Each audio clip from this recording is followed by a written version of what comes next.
서울 시민 여러분, 서울시장 권한대행 서정협입니다.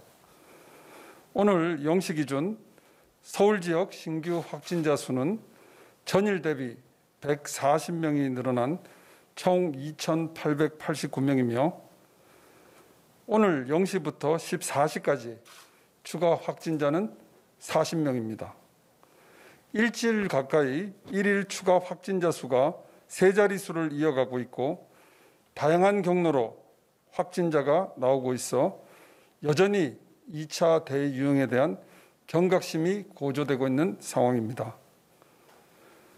특히 최근 6일간 확진자 수를 보면 65세 이상이 23.3%, 감염 경로 불분명 사례가 22.3%로 각각 4명 중 1명에 이르고 있습니다. 이 기간 신규 집단 발생 건수도 11건으로 대폭 증가했습니다. 서울시는 사회적 거리두기 3단계로 가는 최악의 상황을 막기 위해 한층 더 비상한 각오로 다양한 특단의 대책을 가동하겠습니다. 첫째, 서울시는 8.15 광화문 집회 참석자와 인근 방문자에 대한 전수조사를 조속히 마무리하고 대상자들이 검사 이행 명령을 준수해 26일까지 3일 내 진단검사를 받도록 총력을 다하겠습니다.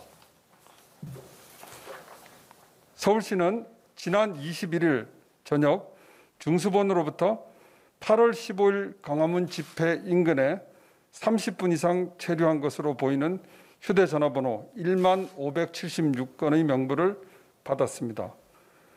중복된 번호 등을 제외한 실제 조사 대상은 6,949건으로 1,000명 자치구 공무원들을 투입해 현재 전수조사를 진행 중입니다. 어제 기준으로 약 80% 유선조사를 완료한 결과 조사 대상자 중 진단검사를 받은 경우는 1,622건이었고 이 중 17명이 양성, 1,400명이 음성이었습니다. 통화불능 통화를 명시적으로 거부한 사례도 1,299건으로 집계되었습니다. 서울시는 추가 조사를 마무리한 후 경찰청의 협조를 받아 직접 방문과 강제조사도 실시하는 등 엄정 대처할 계획입니다. 이와 함께 서울시는 검사율을 높이기 위해 이태원 클럽발 집단 감염에서 처음 시도했던 익명검사도 도입합니다. 실명 검사가 원칙이지만 여러 가지 이유로 신상 공개를 원치 않는 분들은 휴대폰 번호만 적고 검사에 참여하도록 한 것입니다. 8월 15일 광화문 집회에 참석했던 분은 물론 인근의 방문자들께서도 오는 26일까지 3일 이내에 가까운 보건소 등 선별진료소를 방문해 반드시 진단검사를 받아주시기 바랍니다. 만약 검사에 응하지 않을 경우 확진 시 치료비용 전액을 청구하고 추가 확산 시에는 방역 비용에 대해서도 구상권을 청구하는 등 그에 따른 책임을 반드시 묻겠습니다. 둘째, 사랑조율교회는 총 2,093명에 대한 검사를 완료했습니다. 검사가 대폭 늘어나면서 확진자 수는 감소하고 있지만 전국적 확산의 고리가 된 만큼 상황을 철저하게 관리하겠습니다.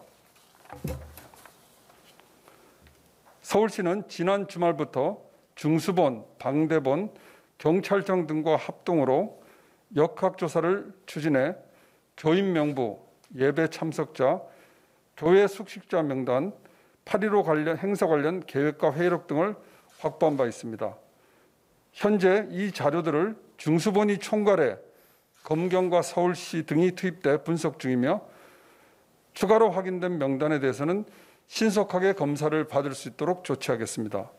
서울시는 향후 법적 대응을 위한 입증 자료 확보에도 주력하고 있습니다. 또한 서울시는 오늘 3,500교소 교회의 현장 점검을 실시하고 있고 현장 예배를 강행한 교회에 대해서는 집합 금지 명령, 고발 등 강력한 행정 조치를 단행하겠습니다. 셋째, 서울시는 집합 금지 대상인 고위험 시설은 아니지만 위험도가 높아 집합 제한 명령이 내려진 12종 다중이용시설에 대한 원스트라이크 아웃제를 시행합니다. 300인 미만 학원, 150평방미터 이상 일반 음식점, 워터파크, 영화관, 공연장 등 다중이용시설 58,353개소가 대상입니다. 사회적 거리두기 2단계 시행에 따라 고위험으로 분류된 실내 시설들이 대부분 운영 중단되다 보니 시민 일상과 밀접한 민간 다중이용시설의 위험도가 대폭 높아졌습니다.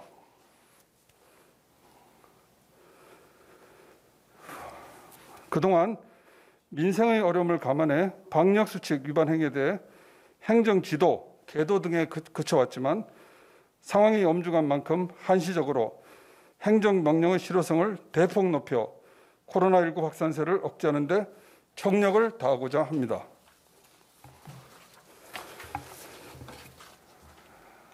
내일부터 시, 자치구 합동으로 현장 점검을 실시해 이래라도 위반 사항 적발 시엔 2주간 집합금지 명령을 시행합니다. 위반의 심각성과 개선 가능성 등을 고려해 즉시 고발과 300만 원 이하 벌금 부과도 병행될 수 있고 확진자 발생 시에는 구상권이 청구될 수 있음을 알려드립니다. 넷째, 오늘 자정부터 마스크 착용을 의무화합니다. 서울 시민은 모든 음식물 섭취 시 등 불가피한 경우를 제외하고 실내 및 공연 등 다중이 집합한 실내에서 마스크를 의무적으로 착용해야 합니다. 이미 대부분의 서울 시민들께서는 마스크 착용을 일상화하며 적극 협조해주고 계십니다. 지난 5월 13일부터 시행 중인 대중교통 탑승 시 마스크 착용 의무화도 시민들의 적극적인 협조로 안착된 바 있습니다. 이번 의무화 조치를 통해 마스크 착용이야말로 생활 방역의 기본으로서 한 명도 빠짐없이 실천하자는 경각심과 사회적 약속을 다시 한번 확립할 수 있기를 기대합니다. 다섯째, 병상 확보에도 만전을 기하겠습니다. 현재 중앙정부와 수도권 병상 확보 긴급 대응반을 가동하며 긴밀한 협력 체계를 유지하고 있습니다.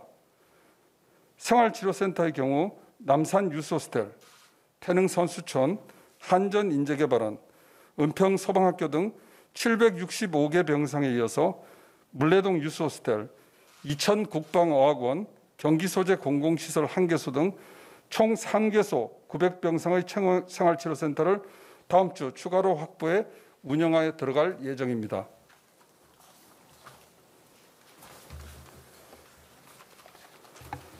서울 시민 여러분, 전국적인 2차 대유행의 위기감이 이어지고 있습니다. 이 상태가 지속된다면 3단계 사회적 거리두기로의 전환이 불가피합니다. 그렇게 되면 경제, 사회가 사실상 마비됩니다. 어려운 민생 경제는 더 큰 추락의 길로 갈 수밖에 없습니다. 서울시가 불가피하게 시민들과 사업주의 불편을 잘 알면서도 원스트라이크 아웃제, 마스크 착용 의무화 등의 강력 대책을 시행하는 것은 더 크고 지속적인 위기를 막기 위한 불가피한 조치입니다. 지금은 서울시가 견지해온 감염병 대응 양대 원칙인 신속성과 투명성을 지키기 위한 과감하고 단호한 조치가 필요한 시점입니다. 시민들의 불편이 큰 만큼 서울시 역시 뼈를 깎는 아픔으로 정책 결단을 내렸습니다. 3단계로 가는 최악의 상황은 시민들의 지속적이고 적극적인 협조가 있어야 막을 수 있습니다. 다시 한번 협조와 참여를 간곡히 부탁드립니다. 아울러 외출과 만남 자제 등 우리의 일상을 통제하고 대면 교류를 억제하는 일상 속 실천에도 최선을 다해 주시길 부탁드립니다. 감사합니다.